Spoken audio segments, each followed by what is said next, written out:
Hello, നിങ്ങളെല്ലാവരും തമ്പനെയിൽ കണ്ട പോലെ തന്നെ ഒരു എയർലൈൻ ഫ്രോക്കാണ് കേട്ടോ നമ്മൾ ചെയ്യാൻ പോണതെന്ന്. ഇതൊരു 5 വയസ്സുള്ള കുട്ടിയുടെ അളവിലാണ് ചെയ്യണത്. എയർലൈൻ കുർത്തി അല്ല, എയർലൈൻ ഫ്രോക്കാണ് കേട്ടോ. അപ്പോൾ ഞാനിവിടെ എടുത്തിരിക്കുന്നത് ഒരു ക്ലോത്ത്. അപ്പം ഞാൻ ഏത് ക്ലോത്ത് വാങ്ങിച്ചാലും ആവാം. എൻ്റെ കയ്യിൽ കോട്ടൻ്റെ ഇല്ല, അതുകൊണ്ട് ഞാൻ ബനിയൻ്റെ ക്ലോത്താണ് കേട്ടോ എടുത്തത്. ബനിയൻ്റെ ക്ലോത്ത് ആയതുകൊണ്ട് കുറച്ച് കഷ്ടമാണ് കേട്ടോ അതിൽ സ്റ്റിച്ച് ചെയ്യാൻ. അതായത് ഇങ്ങനെ ഒട്ടി നിൽക്കുമല്ലോ. അപ്പോൾ നമ്മൾ നന്നായി ഒന്ന് ശ്രദ്ധിച്ച് തന്നെ ചെയ്യണം. അപ്പോൾ ഇതിൻ്റെ ലെങ്ത്ത് വന്നിട്ട് ഒരു 20 ഇഞ്ച് ലെങ്ത്തും ഒരു 1.5 ഇഞ്ച് സീം അലവൻസും കൂട്ടി 21.5 ഇഞ്ച് അങ്ങനെ നമ്മൾ എടുക്കണം കേട്ടോ. ഈ ചോക്കിൽ നിങ്ങൾക്ക് കാണണ്ടോയെന്ന് അറിയില്ല മാർക്ക് ചെയ്യണത്. എടുത്ത ശേഷം നമ്മൾ ഷോൾഡർ മാർക്ക് ചെയ്യേണ്ടത് ഒരു 5. അതിൻ്റെ അവിടെ തന്നെ ആം ഹോൾഡ് ഒരു 4. ആ ഒരു ഇതിൽ വേണം കേട്ടോ മാർക്ക് ചെയ്യാൻ. എന്നിട്ട് നെക്കിൻ്റെ അവിടെ ഒരു 2 ഇഞ്ചിൽ താഴോട്ടും മുകളിലോട്ടും മാർക്ക് ചെയ്യുക. എന്നിട്ട് അതിൻ്റെ അടിയിൽ ഫ്രണ്ട് നെക്ക് ഒരു 3, ബാക്ക് നെക്ക് ഒരു 2. ആ ഒരു രീതിയിലാണ് കേട്ടോ മാർക്ക് ചെയ്തിരിക്കണേ. നമുക്ക് ചെസ്റ്റൊക്കെ അടയാളപ്പെടുത്തണം. ചെസ്റ്റ് നമ്മളിപ്പോൾ അത് 4ആയി ഫോൾഡ് ചെയ്തിരിക്കണല്ലോ. അപ്പോൾ അതിന് ചെസ്റ്റ് എത്രയാണ് മെഷർമെൻറ്റ് അതിൻ്റെ പകുതി നിങ്ങൾക്ക് അറിയാമെന്ന് വിചാരിക്കണോ. അറിയാത്തവരുണ്ടെങ്കിൽ പറയണേ. അതിൻ്റെ പകുതിക്ക് മാർക്ക് ചെയ്യുമ്പോൾ 1.5 ഇഞ്ച് സീം അലവൻസും കൂടി ചേർത്തിട്ട് വേണ്ട നമ്മൾ മാർക്ക് ചെയ്യാൻ. എന്നിട്ട് നമുക്ക് ഇതിൻ്റെ ഹിപ്പ് അളവ് ഒരു 9 ആണ് എടുത്തിരിക്കണത്. ചെറിയ കൊച്ചുകൂടിയല്ലേ ആ ഒരു ഇതിൽ കേട്ടോ. എന്നിട്ട് നമുക്ക് അടിയിൽ ഇങ്ങനെ ഒന്ന് കേർവ് ചെയ്ത് കൊടുക്കണം കേട്ടോ. 1 ഇഞ്ച് മാർക്ക് ചെയ്തിട്ട് ഒന്ന് ഷേപ്പ് ചെയ്യാനാണ് കേട്ടോ. ഒന്ന് ഷേപ്പ് ചെയ്യാൻ വേണ്ടിയിട്ടാണ്. ആ ഒരു ഷേപ്പിങ് കൊടുക്കണം. എന്നിട്ട് ആം ഹോളിൻ്റെ അവിടെയും ഒന്ന് കുഴിച്ച് ഒരു കേർവ് കൊടുക്കുക. കഴുത്തിൻ്റെ അവിടെയും നമ്മൾ കേർവ് ചെയ്ത് കൊടുക്കുക കേട്ടോ. എന്നിട്ട് അത് ഒന്ന് കട്ട് ചെയ്ത് മാറ്റണം. കട്ട് ചെയ്യുമ്പോൾ ഒന്ന് എല്ലാ തുണിയൊക്കെ ഒന്ന് ഒപ്പം പിടിച്ച് വേണം കട്ട് ചെയ്യാൻ. ഇത് പറയുമ്പോൾ ബനിയൻ്റെ ക്ലോത്ത് ആയതുകൊണ്ടാണ് ഞാൻ ഇങ്ങനെ ശ്രദ്ധിക്കുന്നത്. അപ്പോൾ കോട്ടൻ്റെ ഒക്കെ ആകുമ്പോൾ നമുക്ക് സിമ്പിളായിരിക്കും കട്ട് ചെയ്യാൻ അല്ലേ. കട്ട് ചെയ്യാൻ എളുപ്പം കോട്ടൻ്റെയാണ്. അപ്പോൾ എൻ്റെ കയ്യിൽ കോട്ടൻ്റെ ഇല്ല, അതാണ് ഞാൻ ഈ ഒരു ക്ലോത്ത് എടുത്തത് കേട്ടോ. ഇത് കട്ട് ചെയ്ത ശേഷം ആദ്യം ബാക്ക് നെക്ക് കട്ട് ചെയ്യുക. ബാക്ക് നെക്ക് കട്ട് ചെയ്തിട്ട് ആം ഹോൾഡും കട്ട് ചെയ്ത ശേഷം നമ്മൾ ആ ഒരു ബാക്ക് പീസ് ഇല്ലേ, ബാക്ക് പീസ് മാറ്റി വെച്ചിട്ട് ഫ്രണ്ട് പീസിൻ്റെ നെക്ക് കട്ട് ചെയ്യണം കേട്ടോ. അപ്പോൾ ആ ഒരു രീതിക്കാണ് ഞാൻ ചെയ്യണത് കേട്ടോ. അപ്പോൾ നിങ്ങൾക്ക് ഞാൻ കാണിച്ചത് 4ആയി മടക്കി വെച്ചിരിക്കുകയാണ് കേട്ടോ. 2 പീസ് 4ആയി മടക്കി വെച്ചിരിക്കുക ആ ഒരു ഇതിലാണ്. എന്നാലും നമ്മൾ ഫ്രണ്ട് പീസും കട്ട് ചെയ്ത് മാറ്റുക കേട്ടോ. ഫ്രണ്ട് പീസും കട്ട് ചെയ്ത ശേഷം നമുക്ക് ഇനി ഷോൾഡറൊക്കെ ഒന്ന് ഷേപ്പ് ചെയ്ത് കൊടുക്കണം. ഷേപ്പ് ചെയ്ത ശേഷം ഇതിൻ്റെ സ്ലീവ് ഞാൻ ഒരു പ്ലീറ്റഡ് സ്ലീവാണ്, അതായത് ഇങ്ങനെ പ്ലീറ്റ് എടുത്തിട്ട് സ്ലീവ് വയ്ക്കുക ഫ്രിൽസ് വെച്ചിട്ട്. അപ്പോൾ അതിന് വേണ്ടി ഈ ഒരു ക്ലോത്താണ്. സെയിം കളറല്ല, ഇതിൻ്റെ നമ്മൾ കുറച്ച് വെറൈറ്റി കളർ. സോറി കേട്ടോ, ഞാൻ എന്തൊക്കെയാണ് പറയണമെന്ന് എനിക്ക് അറിയണില്ല. വീഡിയോയിനിടയിൽ എന്തൊക്കെയാണ് പറയണത് ക്ഷമിക്കണം. അതുപോലെ തന്നെ സെയിം കളറല്ല, ഞാനൊരു കുറച്ച് ഒരു ഭംഗിക്ക് വേണ്ടിയിട്ടാണ് കേട്ടോ ഈ കളർ ക്ലോത്ത് എടുത്തിരിക്കണത്. ഇത് നമ്മൾ സ്ലീവ് വയ്ക്കാൻ വേണ്ടിയിട്ടാണ്. സ്ലീവിനും പിന്നെ നമ്മൾ ഫ്രോക്കിൻ്റെ അടിയിലും ഫ്രിൽസ് വെക്കുന്നുണ്ട് കേട്ടോ. മടക്കി തയ്ക്കണമെങ്കിൽ മടക്കി തയ്ക്കാൻ, നമ്മൾ ഫ്രിൽസാണ് വയ്ക്കണത്. അതായത് നമുക്ക് ഒരു 3.5 ഇഞ്ച് വീതിയും 35 ഇഞ്ച് നീളവും ആ ഒരു ഇതിലാണ് ഞാൻ എടുത്തിരിക്കണത്. 2 പീസ് നമ്മൾ കട്ട് ചെയ്തെടുക്കണം കേട്ടോ. ഇതിപ്പോൾ ഞാൻ 2ആക്കി ഫോൾഡ് ചെയ്തിട്ടാണ് എനിക്ക് 35 ഇഞ്ച് കിട്ടിയിരിക്കുന്നത്. എന്നിട്ട് നമ്മൾ അത് കട്ട് ചെയ്ത ശേഷം അതിനെ 2 പീസാക്കുക. നമുക്ക് സ്ലീവിനല്ലേ 2 പീസാക്കുക കേട്ടോ. അതുകൊണ്ട് ആ ബാക്കി വരുന്ന ആ വലിയ പീസ് ഉണ്ടല്ലോ, അത് നമുക്ക് അടിയിൽ ഫ്രിൽസ് വെക്കാൻ കൊടുക്കുക. 3 ഇഞ്ച് ഞാൻ 3.5 ഇഞ്ച് എടുത്തിട്ടുണ്ടെങ്കിൽ 1/2 ഇഞ്ച് നമ്മൾ മടക്കി തയ്ക്കുന്നുണ്ട്. അതിനും കൂടി കൂട്ടിയിട്ടാണ് എടുത്തിരിക്കുന്നത്. ഇതിപ്പോൾ ഒരു 8 ഇഞ്ച് വീതി ഉണ്ടാവും കേട്ടോ. നീളം നമുക്ക് ഇഷ്ടമുള്ള പോലെ എടുക്കാം. അതായത് നമുക്ക് ഫ്രിൽസ് കൂടുമ്പോൾ അതിനനുസരിച്ചുള്ള ലെങ്ത്തിൽ എടുക്കാം കേട്ടോ. എത്രത്തോളം ഫ്രിൽസ് നമുക്ക് വേണോ അത്രത്തോളം ലെങ്ത്ത് കൂടും. ഫ്രിൽസ് അധികം വയ്ക്കുമ്പോൾ അതിന് ഭംഗിയും കൂടും കേട്ടോ. അത് നമുക്ക് ഇതിൽ ഷോൾഡർ അറ്റാച്ച് ചെയ്യാം കേട്ടോ. ഫസ്റ്റ് ഷോൾഡറാണ് അറ്റാച്ച് ചെയ്യുന്നത്. ഷോൾഡർ അറ്റാച്ച് ചെയ്തിട്ട് വേണം നമ്മൾ നെക്കൊക്കെ ക്രോസ് പീസൊക്കെ യൂസ് ചെയ്തിട്ട് സ്റ്റിച്ച് ചെയ്ത് കൊടുക്കേണ്ടത് കേട്ടോ. ഞാൻ ഇതിൽ നെക്ക് ക്രോസ് പീസ് ഉപയോഗിച്ചിട്ടുണ്ട് കേട്ടോ. നമുക്ക് ഷോൾഡർ മാർക്ക് ചെയ്യാം. സോറി ഷോൾഡർ സ്റ്റിച്ച് ചെയ്യാം കേട്ടോ. ഷോൾഡർ നന്നായി പതിച്ച് സ്റ്റിച്ച് ചെയ്ത ശേഷം ഇത് ഞാൻ ചെയ്യുന്നത് നിങ്ങളെ കാര്യമാക്കാം കേട്ടോ. ബനീൻ്റെ ക്ലോത്ത് ആയതുകൊണ്ട് അത് ഒട്ടിപ്പിടിച്ച് നിൽക്കുകയാണ്. അപ്പോൾ അതൊക്കെ ഒന്ന് കറക്റ്റ് ലെവലാക്കിയിട്ട് വേണം സ്റ്റിച്ച് ചെയ്യേണ്ടത്. അതാണ് ഇത്ര ലാഗായി പോണത് വീഡിയോ. ക്രോസ് പീസ് യൂസ് ചെയ്തിട്ടാണ് കേട്ടോ നെക്ക് സ്റ്റിച്ച് ചെയ്യണത്. അപ്പോൾ നെക്ക് എങ്ങനെ വേണം, ഏത് മോഡൽ വേണം എന്നൊക്കെ ഓരോരുത്തരുടെ ഇഷ്ടമാണ്. പലർക്കും ഓരോ ഐഡിയ ആയിരിക്കും, ഇന്ന മോഡൽ വേണം എന്നൊക്കെ കേട്ടോ. അപ്പോൾ ഞാനിതിലിപ്പോൾ റൗണ്ട് നെക്ക് ആയതുകൊണ്ടാണ് ക്രോസ് പീസ് യൂസ് ചെയ്യുന്നത്. ക്രോസ് പീസ് അല്ല എളുപ്പം. അതല്ല, ഇത് ബനിയൻ്റെ ക്ലോത്ത് ആയതുകൊണ്ട് അതേ സെയിം കളറിൽ തന്നെ എന്താണ് ക്രോസ് പീസ് വെക്കാമെന്ന് വിചാരിച്ചിട്ടോ. അതായത് നമ്മൾ സ്ലീവിനും അടിയിൽ പ്ലീറ്റൊക്കെ വെക്കാൻ വേണ്ടി എടുത്തല്ലോ, ആ ഒരു കളറിൽ തന്നെ നെക്കും സ്റ്റിച്ച് ചെയ്യാമെന്ന് വിചാരിച്ചിട്ടോ. എന്നിട്ട് അത് നമ്മൾ കറക്റ്റ് രണ്ടായി ഫോൾഡ് ചെയ്തിട്ട് വേണം മുകളിൽ നല്ല വശത്ത് വേണം സ്റ്റിച്ച് ചെയ്യാൻ. ഇത് നല്ല വശത്തൂടെ വെച്ച് ഒന്ന് ഫുള്ളായി റൗണ്ടിൽ സ്റ്റിച്ച് ചെയ്തെടുക്കുക. സ്റ്റിച്ച് ചെയ്തെടുത്തിട്ട് ഇത് ഉള്ളിലോട്ട് മടക്കി ഉള്ളിലോട്ട് വെച്ചിട്ട് ഒന്നില്ലെങ്കിൽ ഹെമ്മിങ് ചെയ്യുക അല്ലെങ്കിൽ സ്റ്റിച്ച് ചെയ്യുക കേട്ടോ. അപ്പോൾ ഹെമ്മിങ് ചെയ്യുകയാണെങ്കിൽ കുറച്ചും കൂടി ഭംഗി ഉണ്ടാവുള്ളൂ. ഇപ്പോൾ ഞാനിതിൽ സ്റ്റിച്ചാണ് ചെയ്തത്, നല്ല വശത്ത് വെച്ചാണ് സ്റ്റിച്ച് ചെയ്യുന്നത്. അപ്പോൾ ഇത് തിരിച്ച് വെക്കുന്നത് ചീത്ത വശത്താണ് കേട്ടോ. ആ ഒരു രീതിക്കാണ് വെക്കണേ. അപ്പോൾ ഹെമ്മിങ് ചെയ്ത് വെക്കുകയാണെങ്കിൽ കുറച്ചും കൂടി ഒരു ഭംഗി ഉണ്ടാവും കേട്ടോ. അതൊക്കെ നിങ്ങളുടെയൊക്കെ ഇഷ്ടമാണ്. അതുപോലെ തന്നെ നിങ്ങൾക്ക് ഈ വീഡിയോ ഇഷ്ടമാവുകയാണെങ്കിൽ നിങ്ങളൊന്ന് സബ്സ്ക്രൈബ് ചെയ്ത് സപ്പോർട്ട് ചെയ്യണേ. അതുപോലെ തന്നെ യൂസ്ഫുൾ ആണ് എന്ന് തോന്നുകയാണെങ്കിൽ ഒന്ന് ലൈക്ക് ചെയ്യുക, ഷെയർ ചെയ്യുക കേട്ടോ. ഇതിങ്ങനെ ഫുള്ളായി സ്റ്റിച്ച് ചെയ്തെടുക്കുക. സ്റ്റിച്ച് ചെയ്തെടുത്താൽ നമ്മൾ തിരിച്ച് ചീത്ത വശത്തോട്ടിട്ട് ഒന്ന് സ്റ്റിച്ച് ചെയ്ത് കൊടുക്കുമല്ലോ. അപ്പോൾ അതിൽ ഒരു ചെറിയൊരു കട്ട് കൊടുക്കണം കേട്ടോ. കട്ട് ചെയ്യുമ്പം ആ സ്റ്റിച്ചിലോട്ട് കൊള്ളാതെ ഒരു ചെറിയൊരു നോട്ട് പോലെ എല്ലായിടത്തും ചുറ്റും ഇട്ട് കൊടുക്കുക കേട്ടോ. ഞാൻ അതിൽ കാണിക്കുന്നുണ്ട്, കാണാൻ പറ്റുന്നുണ്ടോയെന്ന് അറിയില്ല. ഇങ്ങനെ ചുറ്റും ഓരോ നോട്ട് ഇട്ട് കൊടുക്കുക. ആ സ്റ്റിച്ചിൽ കൊള്ളാത്ത രീതിയിൽ വേണം കേട്ടോ ഇട്ട് കൊടുക്കാൻ. എന്നിട്ട് നമ്മളത് തിരിച്ചിട്ടിട്ട് ചീത്ത വശത്തോട്ട് മടക്കിയിട്ട് ഹെമ്മിങ് ചെയ്യുക, സ്റ്റിച്ച് ചെയ്യുകയൊക്കെ ചെയ്യുക. ഞാനിതിൽ സ്റ്റിച്ച് ചെയ്യേണ്ടോ ചെയ്തിരിക്കുന്നത്, ഹെമ്മിങ് ചെയ്തില്ല. എന്നിട്ട് ആ സ്റ്റിച്ച് ചെയ്യുന്ന വീഡിയോ ഇല്ല കേട്ടോ, അത് ഞാൻ എൻ്റെ കയ്യിൽ നിന്ന് എടുത്തില്ല. നിങ്ങൾക്ക് അത് കഴിഞ്ഞിട്ടുള്ള ആ ഒരു ഫൈനൽ വീഡിയോ ഞാൻ കാണിച്ചു തരാം കേട്ടോ. അപ്പോൾ എല്ലാം കഴിഞ്ഞിട്ട് ഇങ്ങനെയുണ്ടോ കെട്ടിയിരിക്കുന്നുണ്ടോ. ഇതാണ് നമ്മുടെ നെക്ക്. അതേപോലെ തന്നെ നമ്മൾ ഷോൾഡർ ജോയിൻ ചെയ്യുമ്പോൾ ഷോൾഡർ സ്ലീവ് വെക്കാൻ പോകും കേട്ടോ. സ്ലീവ് വെക്കുമ്പോൾ നമ്മൾ ഷോൾഡർ സ്ലീവ് മടക്കി തയ്ക്കുന്നില്ല കേട്ടോ.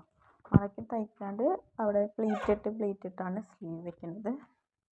അപ്പോൾ സ്ലീവ് വെക്കാൻ വേണ്ടി നമ്മൾ കട്ട് ചെയ്ത ആ തുണി ഉണ്ടല്ലോ, അത് അതിൻ്റെ അടിവശം അതുപോലെ രണ്ടായി ഫോൾഡ് ചെയ്തിട്ട് ഒന്ന് സ്റ്റിച്ച് ചെയ്യണേ. ഇത് എന്തിനാണ് ചെയ്യണമെന്ന് വെച്ചാൽ അത് നൂലിങ്ങനെ അതിന് വരാണ്ടിരിക്കാൻ കേട്ടോ. ഇതൊരു നൈസ് ക്ലോത്ത് ആണല്ലോ, അപ്പോൾ ഇതിൽ നൂലിങ്ങനെ വന്നുകൊണ്ടേയിരിക്കും. അത് വരാണ്ടിരിക്കാൻ വേണ്ടിയിട്ടാണ് ഞാനിപ്പോൾ ഇതിങ്ങനെ അടിയിലൊന്ന് ഫോൾഡ് ചെയ്തിട്ട് ഫുള്ളായി സ്റ്റിച്ച് ചെയ്ത് കൊടുക്കണം കേട്ടോ. രണ്ട് സ്ലീവിനുള്ളതും ഇതേപോലെ തന്നെ ചെയ്യുന്നുണ്ട്. അപ്പോൾ നമ്മൾ ക്ലോത്ത് എടുക്കുന്നതിനനുസരിച്ച് ചെയ്യാം. അപ്പോൾ ചില ക്ലോത്തിൽ അരികത്ത് ഇങ്ങനെ ഡിസൈനൊക്കെ ഉള്ള ക്ലോത്ത് ഉണ്ടാവും, അങ്ങനെ എന്തെങ്കിലുമൊക്കെ വർക്കും കാര്യങ്ങളും. അപ്പോൾ ആ ക്ലോത്തിൽ ഇങ്ങനെ മടക്കി സ്റ്റിച്ച് ചെയ്യേണ്ട ആവശ്യമില്ല. കാരണം അങ്ങനെയുള്ളതൊക്കെ ആണെങ്കിൽ കുറച്ചും കൂടി ഭംഗി ഉണ്ടാവും കേട്ടോ. എൻ്റെ കയ്യിൽ ഇപ്പോൾ അതൊന്നും ഇല്ലാത്തത് കൊണ്ടാണ് ഉള്ളതും വെച്ച് അഡ്ജസ്റ്റ് ചെയ്ത് നിങ്ങൾക്ക് കാണിച്ചു തരണം കേട്ടോ. അപ്പോൾ ഞാൻ രണ്ട് സ്ലീവിൻ്റെയും കൂടി ഇങ്ങനെ ഒരുമിച്ച് വെച്ചാണ് കേട്ടോ ജോയിൻറ്റ് ചെയ്യുന്നത്. നമുക്കിങ്ങനെ കട്ട് ചെയ്യുക, വെറുതെ ഇങ്ങനെ നൂലഴിക്കുക, കത്രിക എടുക്കുക എന്നൊക്കെ ഭയങ്കര റിസ്ക്കുള്ള കാര്യമല്ലേ. അതുകൊണ്ടാണ് കേട്ടോ ഈ ഒരു രീതിയിൽ ചെയ്യണത്. എന്നിട്ട് നമ്മൾ ഇതിലോട്ട് ഷോൾഡറിൽ 1 ഇഞ്ച് ഗ്യാപ്പ് ഇട്ട് വെച്ചിട്ട് പ്ലീറ്റ് ഹാൻഡ് പ്ലീറ്റാണ്, ഫ്രിൽസാണ് കേട്ടോ ഞാൻ ഇടുന്നത്. അപ്പോൾ ഇതേപോലെ തന്നെ മെഷീനിൽ പ്ലീറ്റ് ഇടുന്നവരുണ്ട്. അപ്പോൾ എന്നെക്കാളും നന്നായി ഓരോരുത്തർ ഓരോ മോഡൽ സ്റ്റിച്ച് ചെയ്തൊക്കെ എനിക്കറിയാം. പക്ഷേ എനിക്കറിയണത് ഞാൻ നിങ്ങൾക്ക് കാണിച്ചു തരാം കേട്ടോ, അത്രേ ഉള്ളൂ. അറിയാത്തവരുണ്ടെങ്കിൽ അതൊന്ന് ചെയ്ത് നോക്കട്ടെ പഠിക്കട്ടെ എന്നൊക്കെ വിചാരിച്ചിട്ടാണ് കേട്ടോ അങ്ങനെ ചെയ്യണത്. അതിപ്പോൾ ഇതുപോലെ ഫസ്റ്റ് ഒന്ന് സ്റ്റിച്ച് ചെയ്ത ശേഷം പ്ലീറ്റ് ഇട്ടിട്ട് ഓരോ ഇഞ്ച് ഗ്യാപ്പിലാണ്ട് ഞാൻ ഇതേപോലെ സ്റ്റിച്ച് ചെയ്തെടുക്കണേ. അപ്പോൾ നമുക്ക് എത്രത്തോളം പ്ലീറ്റ് വേണം അത്രത്തോളം ലെങ്ത്തിൽ വേണം കേട്ടോ ക്ലോത്ത് എടുക്കാൻ. അപ്പം ഞാൻ ഒരു 35 അളവിലെടുത്ത്, പക്ഷേ ഞാൻ പ്ലീറ്റ് ഇട്ട് വന്നപ്പോൾ തുണി എനിക്ക് തികഞ്ഞില്ല. അതായത് ഞാൻ കുറച്ച് തിക്കായിട്ടാണ് പ്ലീറ്റ് കൊടുത്തേക്കുന്നത്. അപ്പോൾ എനിക്ക് ക്ലോത്ത് തികഞ്ഞില്ല. അപ്പോൾ ഒരു ചെറിയൊരു പീസ് ജോയിൻ്റ് ആക്കേണ്ടി വന്നു. പക്ഷേ ജോയിൻ്റ് ആക്കിയാൽ അറിയൊന്നുമില്ല കേട്ടോ, അങ്ങനെ ചെയ്യാം. എന്നിട്ട് നമ്മൾ ഫുള്ളായി പ്ലീറ്റ് ഇട്ട് കൊടുത്ത ശേഷം ജോയിൻ്റ് വന്ന പ്ലീറ്റ് ഉണ്ടല്ലോ, ആ ജോയിൻ്റ് വന്ന പ്ലീറ്റ് ഒന്ന് സ്റ്റിച്ച് ചെയ്ത് കൊടുക്കുക. അതായത് ഇതിൻ്റെ കൂടെ വെച്ച് അതൊന്ന് അറ്റാച്ച് ചെയ്ത് കൊടുക്കുക. എന്നിട്ട് നമുക്ക് ഇത് തിരിച്ചിട്ടിട്ട് ഒന്ന് പതിച്ച് സ്റ്റിച്ച് ചെയ്യണം കേട്ടോ. ഈ പ്ലീറ്റ് കൊടുക്കുമ്പോൾ ഒരു സ്ലീവിൽ കൊടുക്കുമ്പോൾ നമ്മൾ നല്ല വശം കൂടി ചേർത്ത് വെച്ചിട്ട് വേണം സ്ലീവ് അറ്റാച്ച് ചെയ്യേണ്ടത് കേട്ടോ. അപ്പോൾ അത് ചെയ്ത ശേഷം അത് തിരിച്ചിടുമ്പോൾ നമുക്ക് കറക്റ്റായി കിട്ടുന്നത് കണ്ടോ. ഇതിലൊരു ചെറിയൊരു പീസിന് ജോയിൻ്റ് ആക്കേണ്ടി വന്നുള്ളൂ കേട്ടോ, ഒരുപാടൊന്നും വന്നില്ല. പ്ലീറ്റ് കുറച്ച് തിക്കായത് കൊണ്ടാണ് അങ്ങനെ വന്നത്. എന്നാലും നമുക്ക് അതിലോട്ട് അതൊന്ന് പതിച്ച് സ്റ്റിച്ച് ചെയ്യണം കേട്ടോ. പതിച്ച് സ്റ്റിച്ച് ചെയ്യുമ്പോഴാണ് ആ സ്ലീവ് ഒന്ന് കറക്റ്റായി കിട്ടുള്ളൂ, പ്ലീറ്റഡ് സ്ലീവ്. അപ്പോൾ ഈ ഫ്രിൽസൊക്കെ വെച്ചിട്ട് സ്ലീവ് ചെയ്യണമെങ്കിൽ ഭയങ്കര രസമാണ്. നിങ്ങളിപ്പോൾ കണ്ടിട്ടുണ്ടാവുമല്ലോ അല്ലേ ഇപ്പോഴത്തെ ഫ്രോക്കൊക്കെ.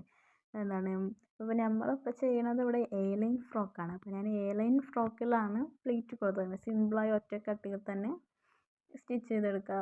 പിന്നെ പ്ലീറ്റിൻ്റെ അവിടെയൊക്കെ സ്ലീവിലും പിന്നെ നമുക്ക് എങ്ങനെ മോഡൽ വേണം അവിടെയൊക്കെ നമുക്കൊന്ന് ഡിസൈൻ ചെയ്ത് കൊടുക്കാം കേട്ടോ. അതൊക്കെ ഓരോരുത്തരുടെ ഇഷ്ടമാണ്. പിന്നെ അതുപോലെ തന്നെ ഇത് ഇടയ്ക്കുള്ള ഒരു ഇതാട്ടോ, ഇടയ്ക്കിടയ്ക്ക് നൂല് പൊട്ടിപ്പോവുക അതുള്ളത്. അപ്പോൾ അത് നിങ്ങൾ കാര്യമാക്കണ്ട, അതെനിക്ക് ഉള്ളതാട്ടോ ഈ മെഷീനിൽ ഇടയ്ക്കിടയ്ക്ക് നൂല് പൊട്ടിപ്പോണത്. പിന്നെ നമ്മളിങ്ങനെ പതിച്ച് സ്റ്റിച്ച് ചെയ്യുക കണ്ടോ. ഞാൻ അടിയിലൊക്കെ കറക്റ്റ് ലെവലിൽ വെച്ചിട്ട് വേണം കേട്ടോ പതിച്ച് സ്റ്റിച്ച് ചെയ്യണം, എന്നാലേ നമുക്ക് ആ ഒരു ഷേപ്പ് കറക്റ്റായി കിട്ടുള്ളൂ. ഇതേപോലെ തന്നെ രണ്ട് സ്ലീവും ചെയ്തെടുക്കണം കേട്ടോ. സെയിം മോഡൽ തന്നെ രണ്ട് സ്ലീവും ചെയ്തെടുക്കുക. അടിഭാഗത്ത് നമ്മൾ ഇതുപോലെ പ്ലീറ്റ് വെക്കണമല്ലോ, അതും സെയിം മോഡൽ തന്നെ കേട്ടോ, ഒരു മാറ്റവും ഇല്ല. അത് ചെയ്തെടുക്കുക. എന്നാലും നമുക്ക് രണ്ട് ഭാഗം കൂടി ജോയിൻ ചെയ്യണമല്ലേ. അപ്പോൾ സ്ലീവിൻ്റെ അവിടുന്ന് തുടങ്ങി താഴെ വരെ ജോയിൻ ചെയ്ത് കൊടുക്കുക കേട്ടോ. നമ്മൾ സീം അലവൻസ് എടുത്തല്ലോ, ആ ഒരു ഇതിൽ അതൊന്ന് പിടിച്ച് ഒരുമിച്ച് താഴെ വരെ ഒന്ന് ജോയിൻ ചെയ്ത് കൊടുക്കാം. അപ്പോൾ വീഡിയോ ഒരുപാട് ലെങ്ത് ആവണ്ടോയെന്ന് എനിക്കറിയില്ല. അപ്പോൾ ലെങ്ത് ആവണമെങ്കിൽ നിങ്ങളൊന്നും പറയാം കേട്ടോ.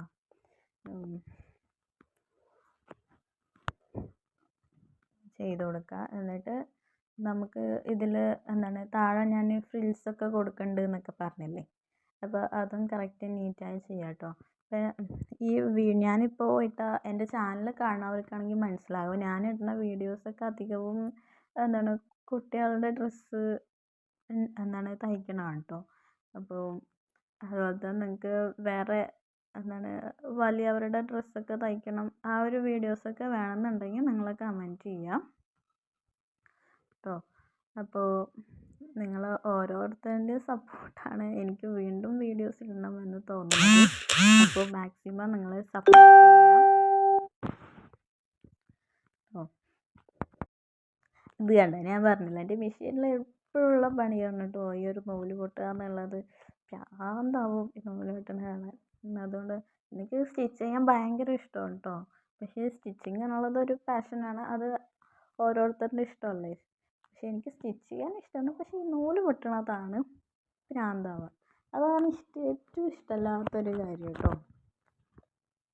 അപ്പോൾ നമ്മൾ അവിടെ നിർത്തിയ നമ്മൾ എന്നിട്ട് ഫ്രോക്ക് ഫില്ല് ചെയ്യണമല്ലേ, കംപ്ലീറ്റ് ചെയ്യണമല്ലേ. അപ്പോൾ അതിനെ ഫുള്ളായി സ്റ്റിച്ച് ചെയ്ത ശേഷം നമുക്ക് അതിന് അടിവശത്ത് പ്ലീറ്റ് എടുത്ത് വെക്കാം. നേരത്തെ മാറ്റി വെച്ച ക്ലോത്തില്ലേ 8 ഇഞ്ച് വീതിയിൽ, ആ ഒരു ക്ലോത്ത് എടുത്തിട്ട് നമുക്ക് ആവശ്യത്തിന് തിക്കിൽ ഫ്രിൽസ് എടുത്ത് കൊടുക്കാം കേട്ടോ. അതിനിതെല്ലാം കറക്റ്റാക്കി വെച്ച് സ്ലീവൊക്കെ നമ്മുടെ സെറ്റായി എല്ലാം കഴിഞ്ഞു. ഇനിയിപ്പോൾ ഇതിൽ പ്രത്യേകിച്ച് പണിയൊന്നുമില്ല. താഴെ വേണമെങ്കിൽ നമുക്ക് മടക്കി അടിക്കാം കേട്ടോ. ഞാനിതിൽ മടക്കി അടിക്കില്ല. എന്തായാലും സ്ലീവിലൊക്കെ ചിലപ്പോൾ താഴെയും ഫ്രിൽസ് തന്നെ അങ്ങനെ കൊടുക്കാമെന്നൊക്കെ വിചാരിച്ചു. അപ്പോൾ അതല്ലേ കാണാനൊരു ഭംഗി. അപ്പോൾ പ്ലെയിൻ ക്ലോത്ത് ആയതുകൊണ്ടാണ് അങ്ങനെ ചെയ്യുന്നത്. പ്ലെയിൻ ക്ലോത്തിൽ ഇതുപോലെയൊക്കെ വരികയാണെങ്കിൽ കാണാനൊരു ലുക്ക് ഉണ്ടാവും കേട്ടോ. അപ്പോൾ അങ്ങനെയൊക്കെ ചെയ്ത് ഇങ്ങനെ ഫ്രിൽസൊക്കെ എടുത്ത് സെറ്റാക്കി വെച്ചു കേട്ടോ. എന്നിട്ട് ഫ്രിൽസൊക്കെ എടുത്ത ശേഷം ഇതിൻ്റെ അടിയിൽ നമ്മൾ മടക്കി തയ്ച്ചിട്ടില്ല. ഈ ഫ്രിൽസിൻ്റെ ക്ലോത്തിൻ്റെ താഴ്വശം മടക്കി തയ്ച്ചിട്ടുള്ളത്. അപ്പോൾ ഇതൊക്കെ കഴിഞ്ഞിട്ട് ലാസ്റ്റാണ് ഞാൻ അതിൻ്റെ ഭാഗം മടക്കി തയ്ക്കുന്നത്. അത് എന്തായാലും നമ്മൾ മടക്കി സ്റ്റിച്ച് ചെയ്യണം. അല്ലെങ്കിൽ എന്താ സംഭവിക്കുകയെന്ന് വെച്ചാൽ നൂലിങ്ങനെ പിന്നി വന്നിട്ടേ ഇരിക്കും. ഇങ്ങനെ നൈസായ ക്ലോത്തിലൊക്കെ നെറ്റ് ജോർജറ്റ് ആ ഒരു ക്ലോത്തിലൊക്കെ അങ്ങനെ സംഭവിക്കാറുണ്ട് കേട്ടോ. എനിക്ക് അങ്ങനെ കുറേ പണി കിട്ടിയിട്ടുണ്ട്, അതുകൊണ്ടാണ് പറയുന്നത്. അപ്പോൾ ഇതേപോലെ തന്നെ നമ്മൾ ചെയ്യാം. ഇതൊക്കെ ചെയ്ത ശേഷം ഇതിൻ്റെ ഫൈനൽ റിസൾട്ട് എന്ന് പറയുന്നത് അത് ഞാൻ നിങ്ങൾക്ക് കാണിച്ചു തരാം കേട്ടോ. പിന്നെ ഫുള്ളായി വീഡിയോ എടുക്കണില്ല, പകുതി എടുത്തിട്ടാണ് കാണിക്കുന്നത്. ഇതാണ് കേട്ടോ അതിൻ്റെ ഫൈനൽ ലുക്ക്. അതേപോലെ തന്നെ നിങ്ങൾക്ക് ഇതേപോലെ ഏതെങ്കിലും ഡ്രസ്സിൻ്റെ വീഡിയോസ് വേണം, ഏതെങ്കിലുമൊക്കെ മോഡൽ ചെയ്യണം എന്നുണ്ടെങ്കിൽ നിങ്ങളൊന്ന് കമൻറ്റ് ചെയ്യണം കേട്ടോ. നിങ്ങൾ കമൻറ്റ് ചെയ്യുന്ന പോലെ ഞാൻ മാക്സിമം ചെയ്യാൻ ശ്രമിക്കുക. നിങ്ങൾ കമൻറ്റ് ചെയ്യുക നിങ്ങൾക്ക് ഇനി ഏത് മോഡൽ ഡ്രസ്സ് വേണം, എങ്ങനെയാണെന്നൊക്കെ കേട്ടോ. അപ്പോൾ മാക്സിമം സപ്പോർട്ടായ അടുത്ത വീഡിയോ ആയിട്ട് വീണ്ടും കാണാം. ബൈ.